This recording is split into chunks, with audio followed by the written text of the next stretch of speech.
I am so ready to be an open book.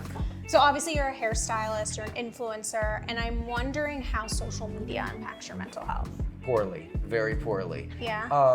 Well, social media impacted my life in general in a positive way because I think I'm actually enjoying making social media content about hairstyling more than my boots on the ground hairstyling life.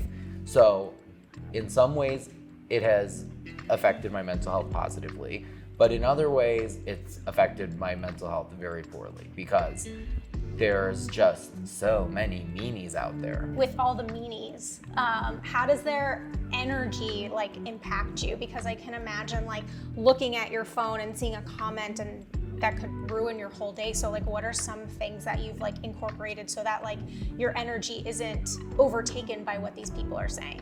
I have not figured that out yet. Honestly, it's like it's like following a mean comment by a nice comment doesn't even do anything. You always get some sort of notification. It's like even no notification, something still pops up.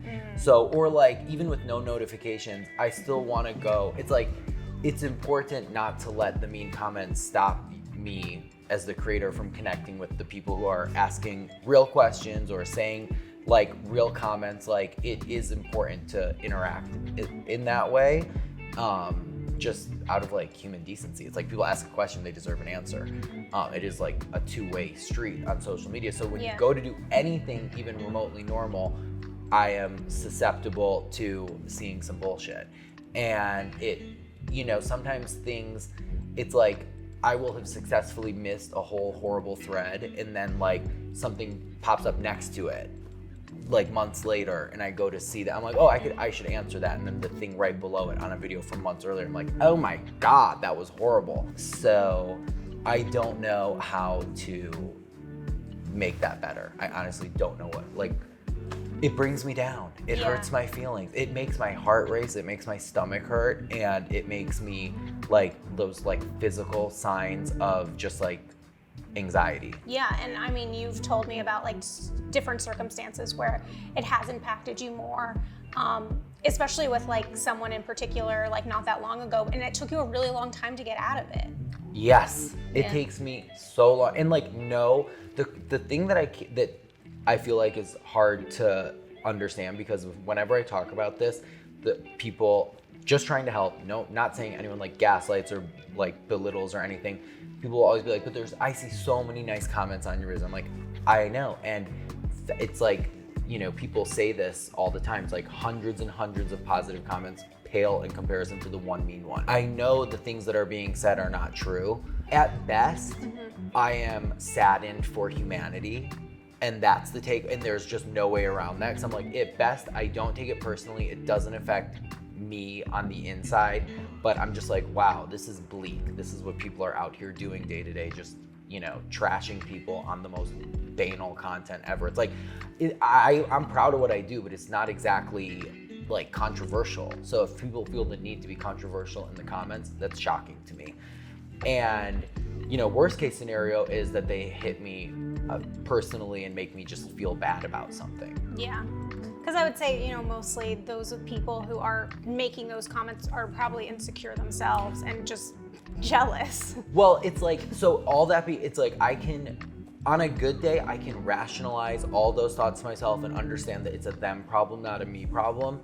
And that in itself makes me a little sad. Someone literally made two videos that got millions of views about me, trashing me, misrepresenting a scenario, and just sort of making me look, actually the weird thing is he didn't even make me look that bad. It was so petty that I think nothing really happened. Yeah. But like there was just nothing that could make me feel bad. Like I couldn't stop thinking about it. I didn't give in and like sit under the blanket and cry for days. I exercised, I made my regular content, I saw my friends, I lived my life.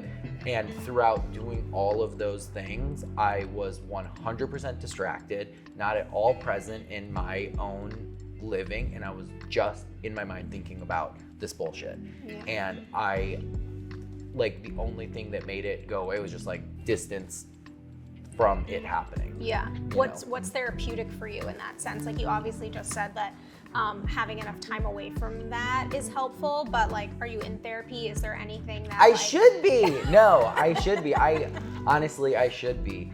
I feel like ultimately the good outweighs the bad. Yeah. And again, not like, maybe that is like toxic positivity, but ultimately that's what balances it out. Like the good outweighs the bad. And because I do stay away from controversial things, like any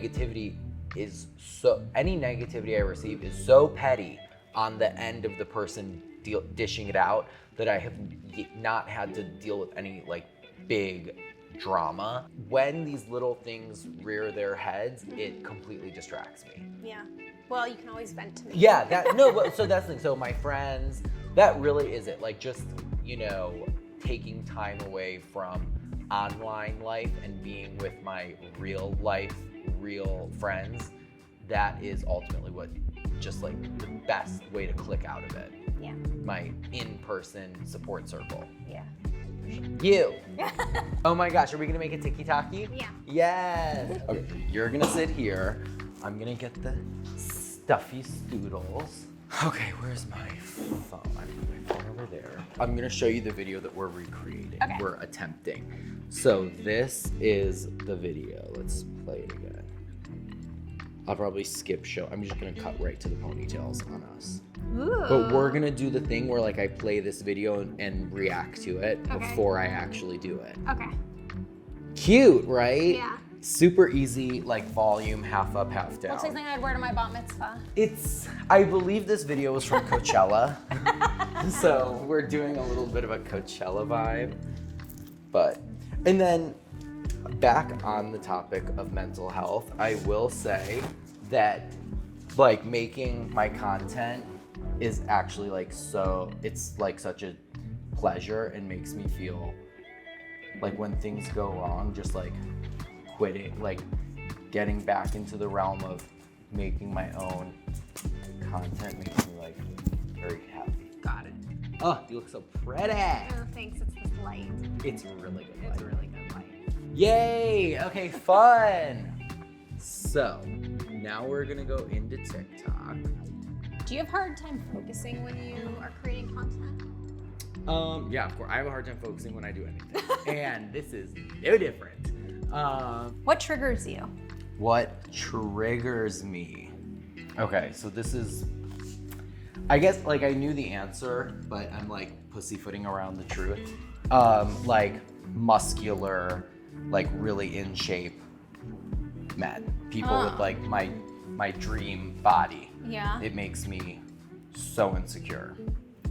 I can understand that from a body perspective and I having. wish I wasn't like that, but I can't help it when I see people who just like with like male model bodies.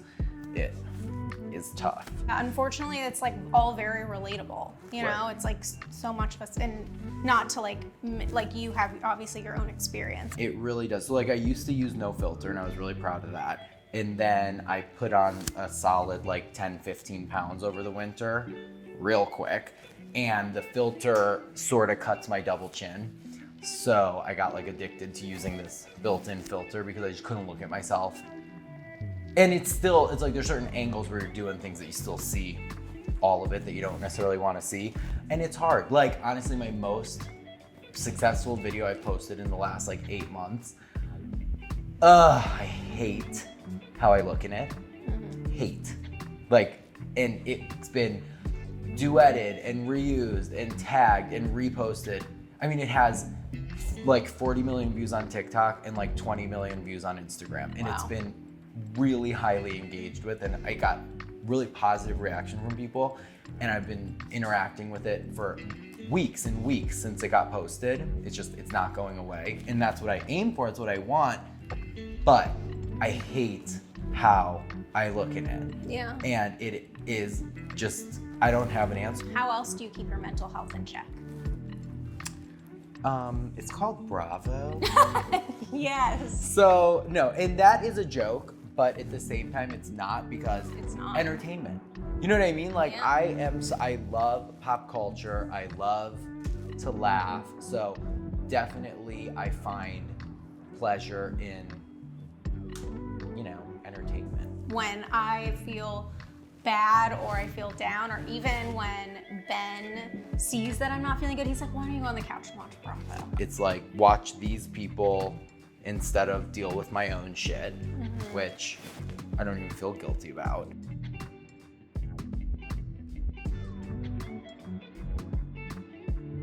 Friggin' cute with that. I love it. I'm actually very into it, and I feel like it's making me very youthful. And a bit like a Shih Tzu. I actually one time posted a video duetting a Shih Tzu with that hairstyle. Oh my God, I love that. Yeah, it's like some Shih Tzu in Barcelona that I love. My Pet Lola. Shout out My Pet Lola. That's so funny. One of my Orig mutuals. Obviously, you're always very honest on TikTok. You create beautiful hair content, but you've lately been like more vulnerable about things. Like speaking about whether it's insecurities or what happened, a situation with someone making a video about you that like called you out, which was unnecessary at best, and then also even when one of your friends got called out, you made a video to like straighten that out with that other influencer. So what sort of made you go towards being more vulnerable and talking about some of these things that are like on your mind ultimately? I think I started out making content completely anonymous because I had no presence on the internet at all, and I was just taking advantage of the opportunity that TikTok afforded people to get big eyes on them. So I went for it, and I was completely like, some people get a couple viral videos and then they think people know who they are. Nobody knows who the fuck you are, okay? And so for the first, I would say 2 years that I did this, I had a very realistic understanding that no matter how much success I had in creating viral content, no matter how many hair brands wanted to partner with me for educational content, it did not mean people had any interest in what I had to say. And that that's not being shady towards myself. That was just the scenario. But after 3 years of doing this, no matter how little people care about what I have to say, I feel compelled to share it. So I don't really feel like it changed. It's like most of the time when I post content that isn't about a hair tip or hair routine, it does not get much play or views at all. But I now am getting to the place where I just feel compelled to share it because I've been doing this for all these years. It's like, it's like I want to share a more complete picture of what's going on, regardless of who sees it. So it's not that I'm delusional and I think people are so desperate to hear my opinions on things, but it's like, I just feel better sharing it all. Yeah. No, I mean, I think that more people should be doing that. I think it makes you more relatable in some sense, and you've always been relatable. I'm just gonna keep complimenting you, but you are relatable and you're fun to watch, and you have like this like air about you that everybody wants to be your friend. But I think the fact that you're like bringing in this more vulnerable side of yourself is just like, I think it brings in even like more of a lightness to be like, I want to be his friend, but like I want to be his friend even more now because like I actually want to sit down and like talk to him about hair, and I want to talk to him about whatever else he wants to talk about.